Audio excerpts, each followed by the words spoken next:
came, they saw, they did fuck all. That should have been on the poster for Alex Garland's latest film, Warfare. Of course, this is not a reflection on the film itself. It's a fine movie, very well done. But I think the theme, and I think we all know what the War on Terror, 20 years of it, gave us, and by us I mean not just America, not just the soldiers who this movie primarily focuses on, but sort of the wider world. Alex Garland's a sneaky guy. Last year when he put out Civil War, in a couple of interviews, he was going on about how he wanted to move away from directing and focus more on writing because, of course, that's how he, well, I wouldn't even say broke into the industry. He was a journalist at one point, and then he started writing. I think his very first book was The Tesseract. And then slowly and gradually that built up. You remember The Beach, wrote that, Danny Boyle directed, and slowly and gradually he built up on a career that has given us some fantastic stuff, like really, really quality products. Civil War, of course, came out last year, but prior to that, and I think I've spoken about that on the last picture show, Devs. Devs was a science fiction TV show. Well, I'm sorry, I always say TV when it's just a series, because who watches TV anymore? But a science fiction series, 2021, if I remember correctly, and one of the best science fiction shows from the past 10 years, easily. But it's not just that. I mean, his body of work shows range, of course, but also shows a person who is very intent on craft, and we see that shine through in Warfare. Let's not forget Ex Machina. Let's not forget I always forget the Natalie Portman movie. But yeah, what a fantastic one that was. Now, of course, back to Warfare. So, sneaky guy, because he said he was going to retire. I think, sort of like Quentin Tarantino and many other directors. They always say it's their last film, but somehow or the other, this came from left field. I didn't even expect him to be putting out anything new for at least a year or two. 2 years. It has been a year. But here we have this recreation almost, because the thing is that there's almost a documentary-like feel to this movie of the Ramadi incursion, which was, of course, 2006 in Iraq, in which, in this particular instance, Navy SEALs were besieged in a residential area.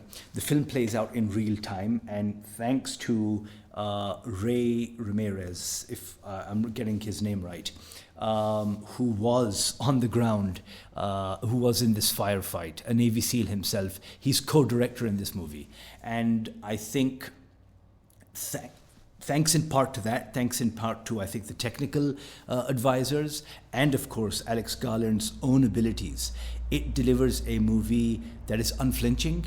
It delivers a movie that is, for want of a better word, real.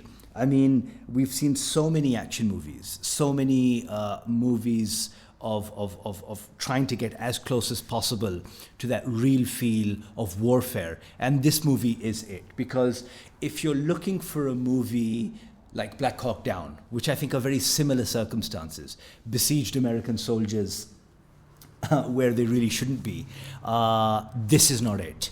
This movie is pulse-pounding, no doubt. It is very edge of your seat, but it's not a typical action movie. It's not a film where you're going to be rewarded by, sort of heroism or a firefight or sort of like, well, there is that one scene. I didn't know this. I didn't know that this is an actual sort of operational tactic.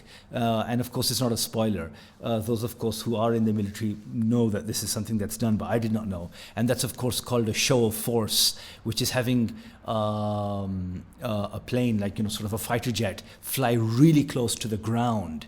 And of course, that sonic boom and sort of all of that happens. And they employ that a number of times during this. That was... that was really cool. But yes, I mean, if you're looking for a movie that sort of like, is meant to sort of scratch that action itch, That's not what this movie is, because I think for the best part of sort of it runs an hour and an hour 30, almost an hour 20, 25. And of course it plays out in real time. So it starts from the moment these Navy SEALs hole up in a residence in someone's house, from that point until they're attacked and then eventually evacuated. So that's really good. I had a lot of emotions watching this movie. Not even emotions, it was complex feelings. It was feelings of, this is 2006. Without revealing my age, I was a young man at the time. I'm guessing pretty much the same age as the Navy SEALs depicted in this movie. All, of course, real people. What drove them to be taken halfway across the world and engage in such a pointless, and that's where I started this particular show. And I'll get to that in a second. But what drove them to that? What were the motivations here? I mean, we all know, of course, 9/11, so on and so forth. But you've got to sort of I've always tried to understand that mindset. What is it that sort of drives someone to sort of, in this day and age, enlist in the army and sort of go and fight these wars that sort of 20 years later you come to regret? I mean, collectively, I think the American people, the US government itself, can look back upon this as a misadventure. And I think that's, to a very large extent, what this movie depicts. Again, coming back to those, alluding to those emotions. It's interesting how the movie opens up on sort of a music video of Call on Me. I'm sure all of you remember it. I'm sure, I know I definitely do, because it always made me feel very uncomfortable watching it around adults or anyone slightly older than me. But it starts off with that, which I think is factually perhaps correct, but also a really good point to for Garland to sort of break away, because at the end of the day, we are showing just men, which is, I think, slightly loose. I'm using it loosely because the thing is that these guys, 18, 19, 20, 21, 22, I mean, you're not a man at that time. I mean, you can barely figure out how to shave, and yet here they are, strapped up with thousands upon thousands of dollars of gear, and sent in to sort of kill. It's just something that I cannot understand, fathom. I just can't, I don't know. But it starts from that point. And then it leads to, which was for me at least at one point where it kind of disengaged me from the characters, because they enter into this house at sort of, I think, the dead of night, and they wake up its inhabitants, its residents, sorry, and sort of imagine being roused from sleep, and the first thing pointing in your face is like sort of an automatic weapon. That's where I completely lost any possible sympathy, any sort of feeling that I would have had for these people, because we've all read about these night raids that would happen. Sort of they'd break down doors, they'd bust into people's houses, women, children, doesn't really matter. They'd grab them, they'd round them up in a room, and then sort of sometimes, unfortunately, things would go, things would get, well, not hairy, they'd get extremely messy. They'd take a turn for the worse, where sort of the residents of that house would be sort of massacred or God forbid, or raped or anything like that. I mean, these have been documented throughout this in Afghanistan and Iraq. So I think that was the point where I lost all sympathy for them. And in my sort of an inner dialogue, I would be like, yeah, I hope they get what's coming to them. The film, of course, then unfolds in which they're attacked by insurgents, so on and so forth. And where I said that this isn't your sort of traditional action movie, in that sort of the minute, sort of an IED explodes. I mean, this happens during a botched evacuation of the troops. It just screams, which is exactly what warfare is. It's blood, it's mess, it's gore, and it's the endless horror that there's screams of these people who are about to, sort of lose their legs, be amputated. In one particular case, and I think this is, the most tragic of it all, one of the Iraqi interpreters who is so reluctant to sort of lead out, the soldiers to that convoy, gets literally blown in half.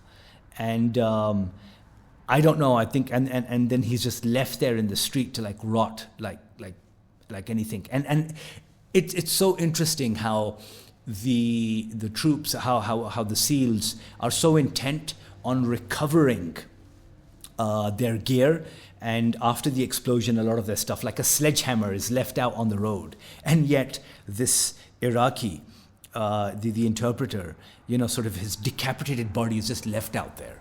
I thought that, if any, that is one of the greatest indignities that could happen to somebody in death. Nonetheless, the movie, and it's interesting because, Garland is somebody, and if you've seen Civil War, you'll see this towards the end of that movie in the climax, when the siege of Washington, and sort of, again, for someone like me who's so devoted to the action genre, watching that play out, seeing, sort of the streets of Washington, host, so to speak, this civil war, having the Lincoln Memorial blown up. The White House is literally a fortress, and sort of, soldiers are killing Secret Service agents, so on and so forth. It made me feel so uncomfortable towards that action, and I think that was the intent, that I just wanted to sort of have the movie wrap up as soon as possible. And I think that, I'm not saying that this is an anti-war movie or that is the director's intent, but when I started off by saying that they achieved nothing, that is how this movie is kind of framed as well. Towards the end of the movie, after all of this violence, and having that poor family suffer through it, one of them, I think one of the daughters, rushes out towards the SEALs and just starts screaming, why? And you even ask yourself that, as a viewer, why? What was the point of any of this? What was the point of this particular operation? What was the point of the entire war? What was the point of any of it? And I'm sure, after much reflection, that's 2006, we're now here in 2025, 20 years on, I'm sure many of these same soldiers are asking that same question from themselves. What was the point of it all? It's like Alfie, Michael Caine, what's it all about? And sort of the movie even ends, slightly, further towards the end. You have this, sort of where the troops are, the SEALs are evacuated and they leave that street. And then sort of there's this moment of calm. And then slowly the attackers, the Iraqis in this case, I'm not going to call them insurgents. No, sorry. They, sort of start to come out of the scenery. Gates are open, doors are open, windows are open, and they sort of kind of crawl out. And then they're sort of milling about in that street, what do we do now? Exactly. So that's where I think Warfare triumphs. Technically, it's a fantastic movie. And for that alone, the sound, oh my God, the sound is amazing. Whoever's a sound designer on this, top notch. But then I think, instead of glorifying, and there is no glory in this. While watching this movie, and I think I'm going to be ending on this note, while watching this movie, I always hark back to that sort of gold standard of, sort of American, at least in the past 20, 25 years, the past 2 decades, as of course, Band of Brothers. If that movie presented the American soldier as noble, as heroic, and sort of it sort of inspired in us, and by in us I mean somebody who is not an American, who had no connection to World War II, it sort of creates that feeling. That's not what you see in something like Warfare. All you see are just sort of soldiers being given a pretty shitty task and trying to make the best of it, I mean, sort of, I think I would have felt slightly different if these very same soldiers went on to, sort of do something that, would constitute a war crime or anything like that, sort of with the family and so there are so many instances of this. But I mean, you don't see that sort of greatest generation, that sort of thing in these soldiers. And maybe that's an intention of the director as well. Nonetheless, good movie, and it's going to be a very good time at the cinema for you if sort of you're willing to bear the endless horror. Yeah.